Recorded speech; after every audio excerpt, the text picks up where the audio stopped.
राजस्थान विधानसभा में नेता प्रतिपक्ष एवं भाजपा के वरिष्ठ नेता आदरणीय गुलाम नबी साहब हमारे बीच में हैं। प्रधानमंत्री नरेंद्र मोदी जी के निर्देश पर देश भर में 100 करोड़ लोगों ने वैक्सीन लगवा दी।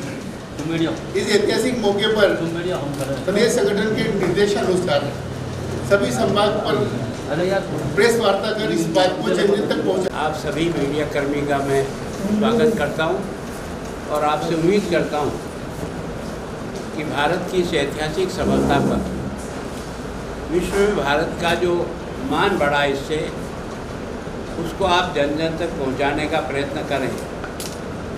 तो वास्तव में ये देश की 100 सालों में सबसे बड़ी उपलब्धि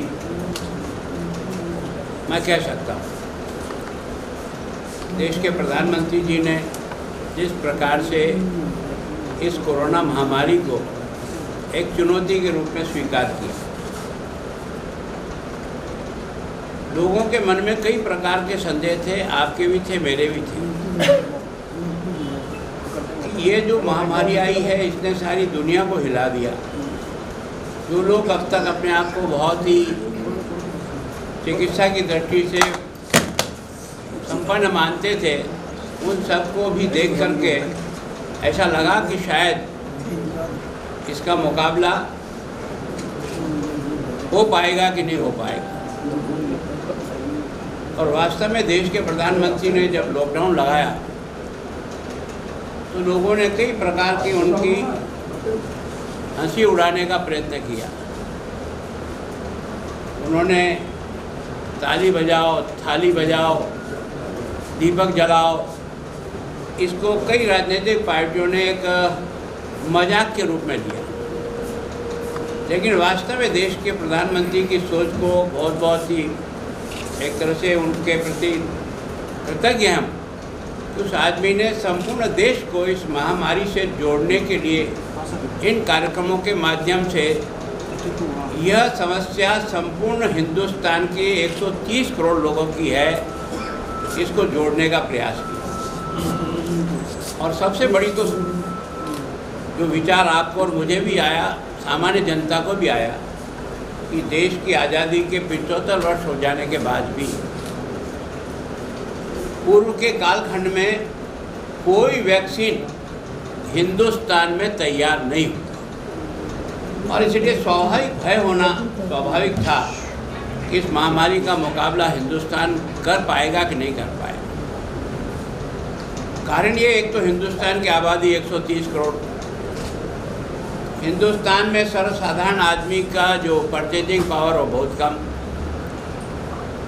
अगर ये वैक्सीन कई दुनिया ने बना भी दी तो उसको ला करके उतने पैसे दे करके जनता को बचा पाना, ये एक चुनौती। इन सारी चुनौतियों को देश के प्रधानमंत्री ने अपने वैज्ञानिकों को, उन फैक्ट्री मालिकों को जहां इस प्रकार के वैक्सीन या इस प्रकार की दवाइयों का निर्माण होता रहता है, उनको प्रोत्साहित करने का प्रयास किया, उनको हिम्मत बनाने का प्रयास किया। सरकार की तरफ से भी जो मदद हो सकती थी वो सारी मदद देने का, यहाँ तक कि जहाँ वैक्सीन तैयार हो रही थी उन स्थानों पर भी जाकर के उन्होंने अपने साइंटिस्टों को एक तरह से उनका अभिवादन किया, उनका स्वागत किया, उनको प्रोत्साहित किया। और उसके कारण से ये देश को पहली बार गौरव मिला कि भारत ने स्वयं अपनी जो वैक्सीन इस चुनौतीपूर्ण समय में बना करके स्वयं भी सुरक्षित होने का प्रयास किया और लोगों को भी सुरक्षित, दुनिया को भी सुरक्षित करने का प्रयास किया। तो मैं सोचता हूँ कि भारत के इस प्रधानमंत्री की सोच को सलाम करना है। इस व्यक्ति ने इस महामारी को इस हिम्मत और चुनौती के साथ स्वीकार करते हुए इसका मुकाबला करने का प्रयास किया। फिर दूसरी चुनौती ये थी कि इतने लोगों को वैक्सीन लगाने के लिए जो धन चाहिएगा, यह दुनिया का पहला देश है जिसने कल 100 करोड़ वैक्सीन लगा दी और मुफ्त वैक्सीन लगा दी। मैं सोचता हूँ कि इस उपलब्धि के लिए केवल हम हिंदुस्तान में रहने वाले लोग ही नहीं, सारी दुनिया इस बारे में खुले मन से देश के प्रधानमंत्री के जज्बे को एक तरह से बहुत सराहना की। इन बंधुओं, इस को बचाने के लिए जो पहली बार डोज किसे भी लगे, इसका निर्णय भी जिस विवेकपूर्ण तरीके से हुआ, पहले उन कोरोना वॉरियर्स का हो जो वास्तव में कोरोना से लड़ रहे हैं। उसमें डॉक्टर होगा, पैरामेडिकल होगा, पुलिस होगी, सरकारी कर्मचारी होंगे, इस अभियान से जुड़े हुए लोग होंगे। पहली प्रायोरिटी उनको देकर के, एक तरह से उनको ये कवर देकर के इस सेवा के काम में जज्बे के साथ उतरने का एक हिम्मत और साहस बनाने का प्रयास किया। और उसके बाद आपने देखा कि इस 2 वैक्सीन का 16 जनवरी से इसको वैक्सीन लगाना प्रारंभ किया और 16 जनवरी, फरवरी और मार्च, इन 3 महीने में राजस्थान की सरकार ने जिस प्रकार का इस वैक्सीन को एक मतलब जिस सोच से इसका उपयोग किया, ये सोच करके कि शायद इसका श्रेय कोई बीजेपी को मिल जाएगा। मैं आपको चुनौती दे रहा हूँ, राजस्थान का कोई भी मंत्री, मुख्यमंत्री चाहे तो मेरे सवाल का जवाब दे देना। जनवरी, फरवरी और मार्च, इन 3 महीनों में आपको 1,05,00,000 वैक्सीन उपलब्ध हुई। 1,05,00,000 वैक्सीन उपलब्ध हुई और आपने मात्र 57 लाख वैक्सीन लगाई। आपके पास उपलब्ध थी, रोज भाषण ये देते हैं वैक्सीन दो, वैक्सीन दो, वैक्सीन दी, पर आपने इसका उपयोग नहीं किया। और मैं आज उन राज्यों को भी चुनौती देता हूँ जो बीजेपी राज्य नहीं थे, अधिकांश वही थे, चाहे पंजाब हो चाहे बंगाल हो। इन राज्यों में वैक्सीन उस समय जितनी उपलब्ध हुई थी, किसी ने 30%, किसी ने 40% उसका उपयोग किया और बंगाल ने तो और भी कम किया। और बाद में जब जैसी अप्रैल में सेकेंड वेव आ गई तो सारे देश में तूफान खड़ा हो गया और इन लोगों ने सबसे पहले बोलना शुरू किया, भाई तुम्हें जितनी प्राप्त थी उतनी वैक्सीन तो लगा देते, कम से कम वो तो तुम्हें कोई गांठ का कुछ गोपीचंद खोना नहीं पड़ रहा था, लेकिन तुमने इस परिस्थिति को समझा नहीं और उसके कारण से जो हाहाकार हुआ। और वो भी जो ट्वीट आपने देखा है जिस प्रकार का है ना, एक तरह से हवा तैयार करने का प्रयास किया कि वैक्सीन नहीं है, ये तैयार। रोज़ सवेरे उठे और मुख्यमंत्री जी एक स्टेटमेंट देते हैं, हमारा रघु शर्मा जी चिकित्सा मंत्री स्टेटमेंट देते हैं कि हमें वैक्सीन जितनी चाहिए उतनी मिल नहीं रही है, जितनी चाहिए उतनी, हमारे पास ऑक्सीजन नहीं है।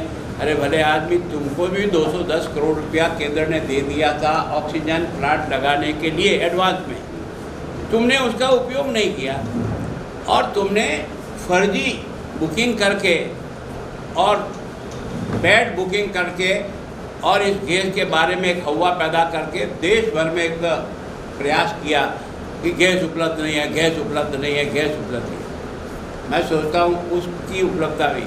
और सबसे बड़ा मुझे जो प्रसन्नता इस बात की है कि इस वैक्सीन को लगाने में न राजनेता, न गरीब, न कोई गांव का आदमी, चाहे किसी है ना मजदूरी कर रहा है, सबको बराबरी के हिसाब से जिस प्रकार का वैक्सीन लगा है। आज दिन तक मैं अपने 70 साल की उम्र में कह सकता हूँ कि सरकार की इन चीज़ों की उपयोगिता आदमी के स्टेटस के अनुसार पहले होती थी, है ना। बड़ा आदमी तो उसकी पहले, धनवान है तो उसकी पहले, पर यह पहली बार हिंदुस्तान के प्रधानमंत्री ने सबको एक समान, कोई भेदभाव नहीं, न जाति भेद, न धर्म भेद, न किसी का और कोई कारण से भेद, और सबको उपलब्ध कराई। यह वास्तव में इस देश की जो पहचान दुनिया में बनी है वो वास्तव में स्वागत योग्य है।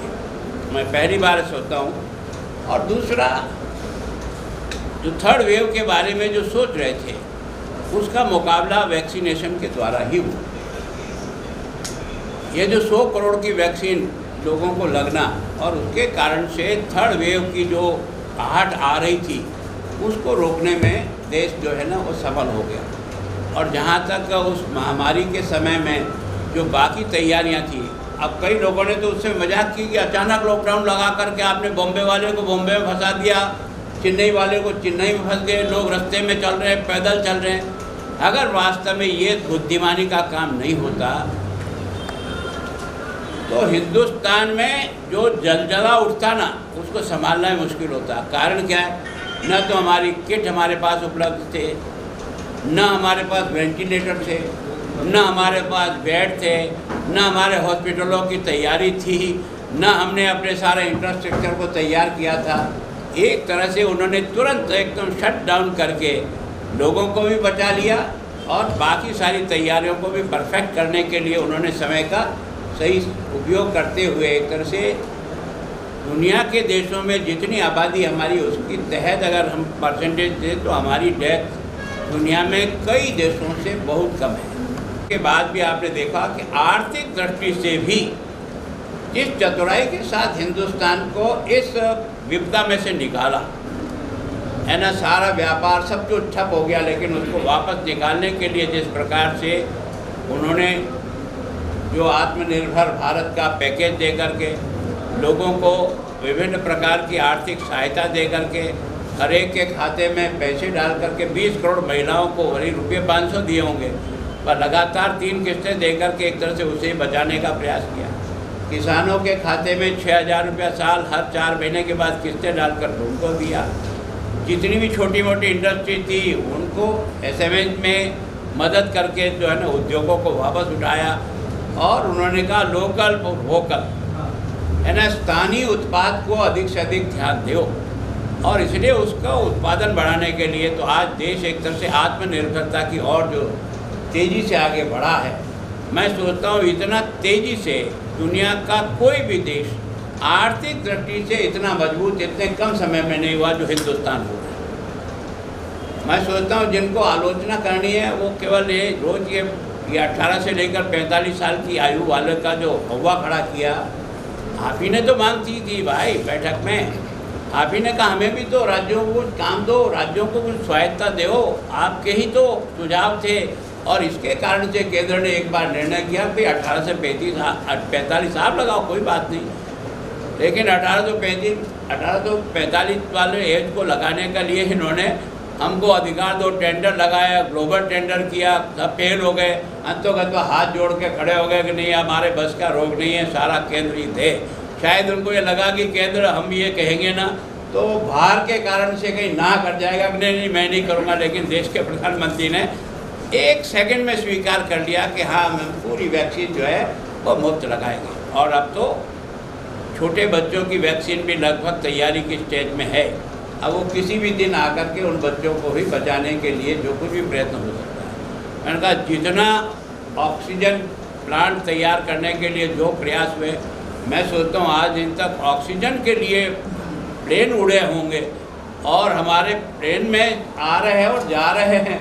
मैं सोचता हूँ सिलेंडर ये शायद पहली बार हुआ होगा कि कोई सिलेंडर भी प्लेन के आधार पर आते हैं और प्लेन से जाते हैं, है ना, भरे हुए तो दूसरे रास्ते से आए, खाली को उनको भेजा ताकि जितना जल्दी हो सके उसको जो है ना प्रयत्न करने का प्रयास किया कर रहा है कि आपके प्रयत्न के कारण से 70 साल में पहली बार हिंदुस्तान को अपनी वैक्सीन बनाने का गौरव प्राप्त हुआ, जबकि पहले 20-20 साल बाद बनी हुई वैक्सीन हिंदुस्तान में आने में लग जाता था। हम तरसते रहते थे कि वैक्सीन तो है लेकिन हमारे नसीब में नहीं है, लेकिन ये पहली बार हुआ कि हमारे नसीब में है ही नहीं, हम दुनिया को भी दे करके बचाने का प्रयास करें और मानवता के प्रति जो कुछ भी कर सकते हैं। कुछ लोगों ने ये आलोचना की कि हमारे घर में तो पानी पड़ी रहा, आप बाहर को भेज रहे हो।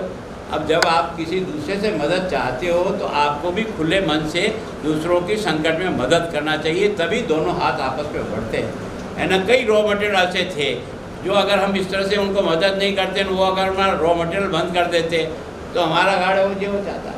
फिर इतनी बड़ी वैक्सीन का प्रोडक्शन करने के लिए भी जिस प्रकार का लोगों ने, जो फैक्ट्रियों ने, जो बाकी लोगों ने जिस प्रकार का दिन और रात जुड़ करके जो प्रयत्न किया, और उससे भी बड़ा जो चुनौतीपूर्ण काम है, वैक्सीन बन गई, अब इसको स्टोर कैसे करेंगे, इसको बचाएंगे कैसे, और बचाने के बाद हर स्टेट की ज़रूरत के अनुसार उनको पहुंचाएंगे कैसे, ये कोई सामान्य काम नहीं है। और पहुंचने के बाद भी जिस सिस्टम से लोगों को आसानी से उपलब्ध हो गया, ये सारा जो मैकेनिज़्म तैयार किया, उसको तैयार करने वाले लोगों को भी बहुत बहुत बधाई और धन्यवाद कि उन्होंने आपस में एक दूसरे का सहयोग करके स्टोर भी कर दिया, बना भी दी, पहुंचा भी दी और लगा भी दी।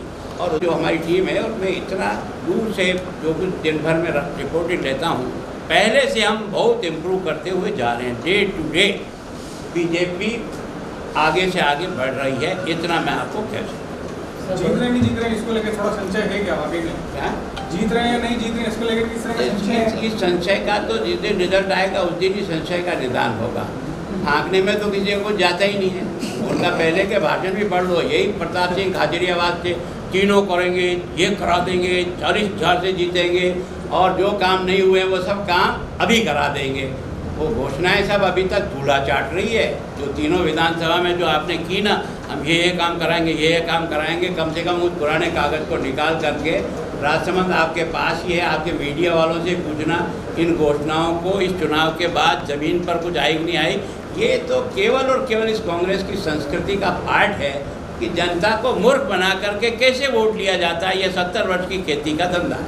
सर, इस बार आपने आरोप लग रहे हैं कि बल्लभ नगर में जो टिकट वितरण किए हैं, टिकट वितरण के ऐसा है कि भारतीय जनता पार्टी किसी एक आदमी की राय पर नहीं चलती। भारतीय जनता पार्टी एक सामूहिक निर्णय के आधार पर चलती है।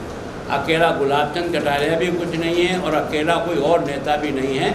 सामूहिक राय में सबके सुझाव और प्रस्ताव आते हैं, उसके बाद निर्णय जो होता है वो सामूहिक होता है। वो गुलाब चंद जी का नहीं होता है, गुलाब चंद जी के अगेंस्ट नहीं होता। और मैंने पहले ही दिन जिस दिन कैंडिडेट डिक्लेयर किया, मैंने उसका स्वागत किया है। मैं पार्टी का एक कार्यकर्ता हूँ साधारण। मैं जानता हूँ मेरी पार्टी एक व्यक्ति के आधार पर नहीं चलती है, मेरी पार्टी सामूहिक सोच के आधार पर चलती है। वैसे उदयनारायण डांगी का निष्कासन नहीं हुआ अभी तक। उदयनारायण डांगी का आरएलपी में जो चले गए हैं, उसके बाद भी भाजपा से निष्कासन नहीं हुआ। इस तरह की चर्चा है क्षेत्र में कि निष्कासन क्यों नहीं किया जा रहा है?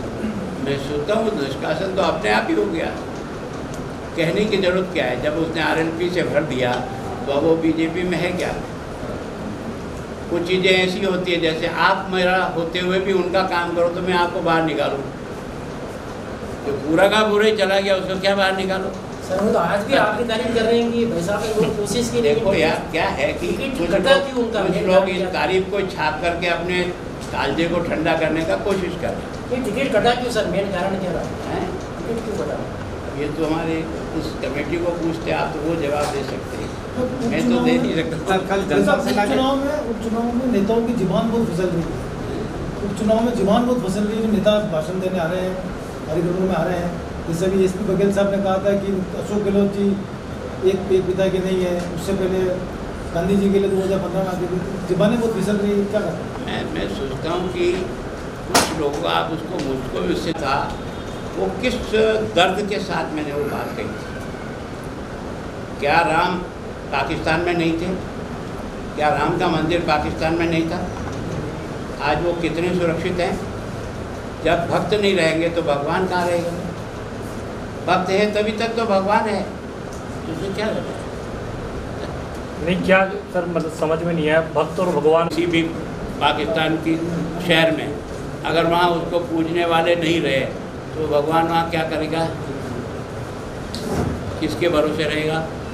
नहीं, आपकी बात नहीं करें सर। अभी जो रिसेंटली जो चाहता हूँ कि तुम्हारे और गुजरात में पेट्रोल का 9 रुपये का अंतर क्यों है? तुम्हारे और गुजरात के डीजल में 9 रुपये का अंतर क्यों है? हरियाणा से तुम्हारा पैसा ज़्यादा कैसे बढ़ा? मध्य प्रदेश से तुम्हारा पैसा ज़्यादा कैसे बढ़ा? दिल्ली से तुम्हारा पैसा ज़्यादा कैसे है? कम से कम तुम इतना तो कर दो यार। अगर तुमको इतनी तकलीफ हो रही, इतनी दया आ रही है तो कम से कम अपना वेट तो घटा दो यार। राजस्थान का वेट हिंदुस्तान में सबसे ज़्यादा अगर डीजल और पेट्रोल पे किसी का है तो राजस्थान सरकार का है।